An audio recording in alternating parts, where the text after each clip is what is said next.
worldly activities. You finally, after a while, after a bit of training, you create for yourself an access point, I suppose you could call it, for having silence inside, having focus, peace of mind, and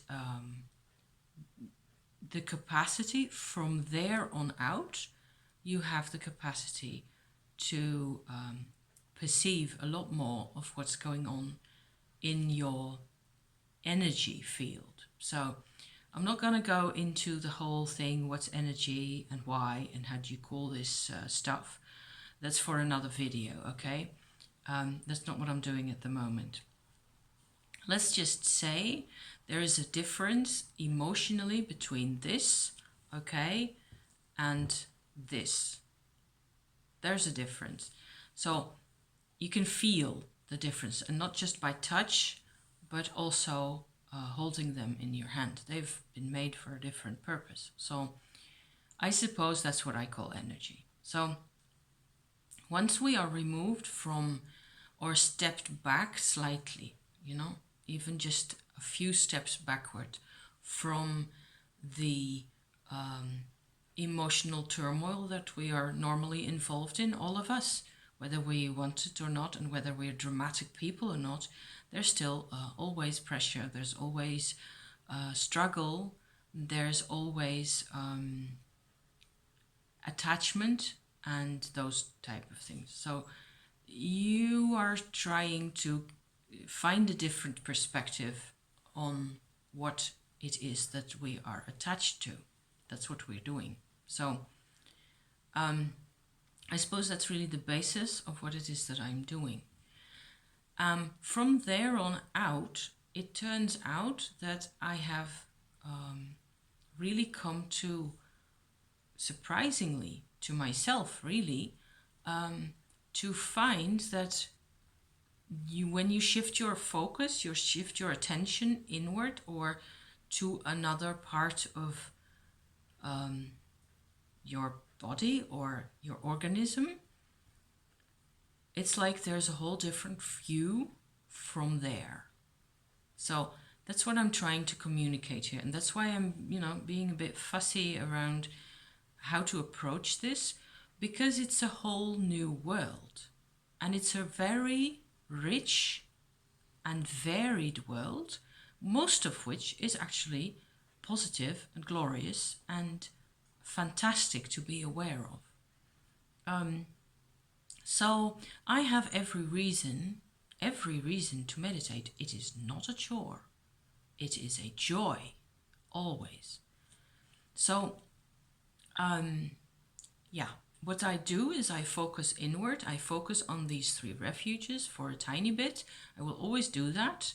I will sit down in my meditation chair, right there, and perhaps burn a bit of sage or some other type of incense, preferably natural incense. There's another whole series of videos over there that we're not going to do today.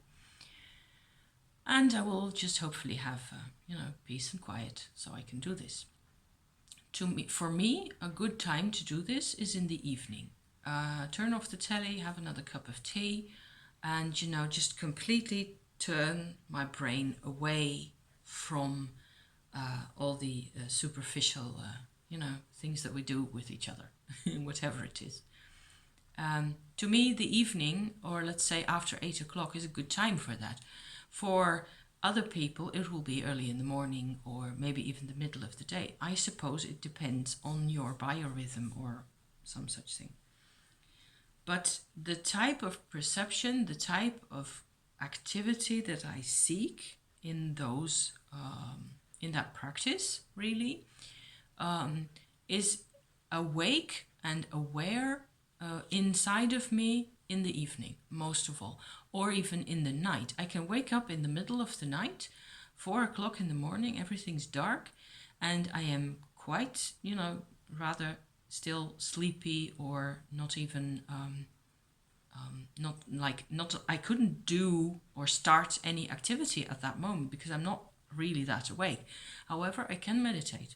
I have done so dozens of times, not hundreds, but dozens of times, that I just feel like sitting down quietly for myself and do a bit of what I actually tend to call energy organizing, because that's the next step from this silent area inside of me, or these silent areas, like what's his name? Wanjol, Tenzin Wanjol, yes, that he describes that as accessing silence, stillness, silence, and spaciousness inside yourself, and he does that beautifully. Just yeah, I'll put another link down below because it's just way too gorgeous. So I will, at some point, there are a couple of things that I will do, okay? There's actually 3 parts to this meditation style. One is the aura around me, so my own personal space, right? Outward and upward. That's the next first stage of that I will pay attention to, because quite often I do not feel so very awake, especially when I try to do this in the morning. Fiasco. So I have discovered that if I go deep into that silent part of me, I can actually see and feel what looks like a solar chakra, except it is not in the body, but it is above my head. And depending on which part I am focusing on, it will be more or less over here. So not over the top of my crown chakra, but over the middle part, in between the third eye and the crown, in here. By all means, go look up what the meridians are for this area, because there's all sorts of interesting stuff going on here. I want to do that too, so I tend to forget that I wanted to do that, but there's lots to investigate. There's all sorts of lines here and interesting things that can be meditated on, so very usefully. And they also hurt. So if I press down on this, it'll, it's so nasty. It's not like it hurts the whole time, it's just very sensitive. So right, sort of opposite that, at as far as my arm can go, more or less. The distance doesn't really matter, it might be 100 yards. The point is, this solar chakra area serves to align us. It has the sole purpose of keeping us perpendicular to the Earth's surface. Yeah, keeping us, keeping our radiance up in some way or another. There is a personal energy hidden, or mostly hidden most of the time, in that solar chakra. Let's just call it that for now. I have, by the way, done a couple of courses on intuitive healing and things like that in the past, where I have learned to work with some of this. So it's not like it's all my own invention. Definitely not. However, most of it is not common knowledge. And I think it's a waste, because, it would be really, it can be helpful, this. What happens is that if I am not able, at a moment that I'm sitting down to do this, to access or to contact this solar chakra, and I cannot feel the way that is supposed to make me feel. It's supposed to feel clean and bright and optimistic. Let's just put it that way. Or even, it can even feel very creative to me. Like there's a contact point to a higher self, something like that. But it's right there, quite close by, only you have to manage to, shift the perception to see this. You can all do this all by yourself. You do not need mushrooms, you do not need any of it. But it does take time and patience. So, and the less emotional we are, the easier it is for us to perceive, to become aware of those fields. Okay, so what will happen is that this solar chakra, because, for example, I've been asleep, or I've watched telly, or I've been very busy with people, or whatever it is, a whole lot of, yeah, I don't know what else to call it. It looks like gray clouds, okay? There's just a mass of gray fog type structures that, filaments and blobs and bits that are in front of the brightness. So I cannot come in, I'm not in direct contact with that anymore, with the solar radiance, with the way that's supposed to feel. So my whole brain is under the influence, okay, of the remnants of whatever it is that I've been doing. And however, if I can just make myself, most of the time what I do is I remember what the solar energy up there feels like. Because I know it, I tend to sort of just focus on it. And the moment that I want this energy, okay, and I go towards it, the grayness tends to dissipate. And it is, most of the time, it is absorbed into the solar field, which is the way I look at it. It's just it's like almost like a vacuum cleaner, except it's not a nice metaphor to be using.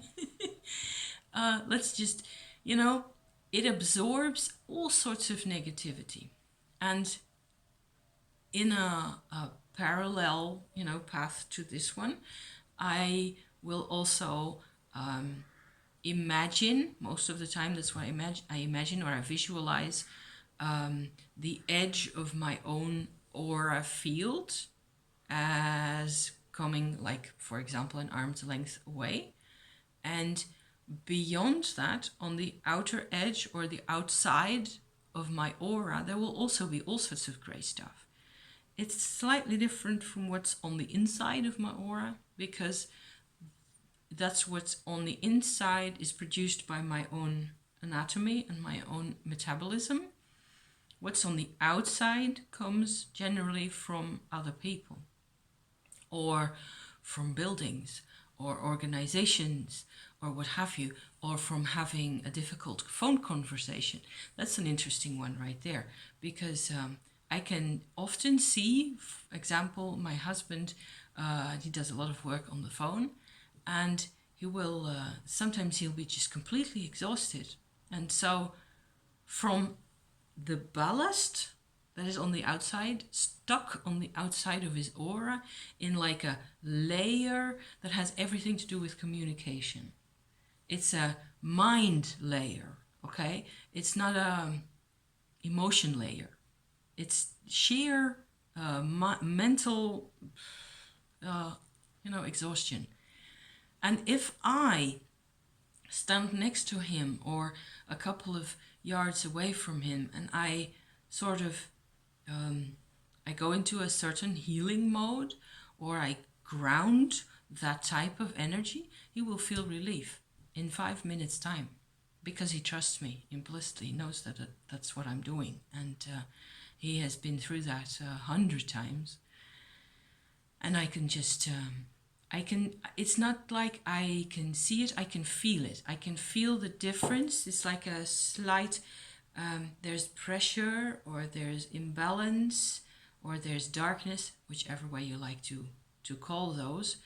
And they do not belong to him personally. They belong elsewhere, or they're just old. And it's very difficult to get rid of that type of stuff. And it's like a complete electric charge that's on top of you that determines what we can do, how free we feel to engage in all sorts of things. So that's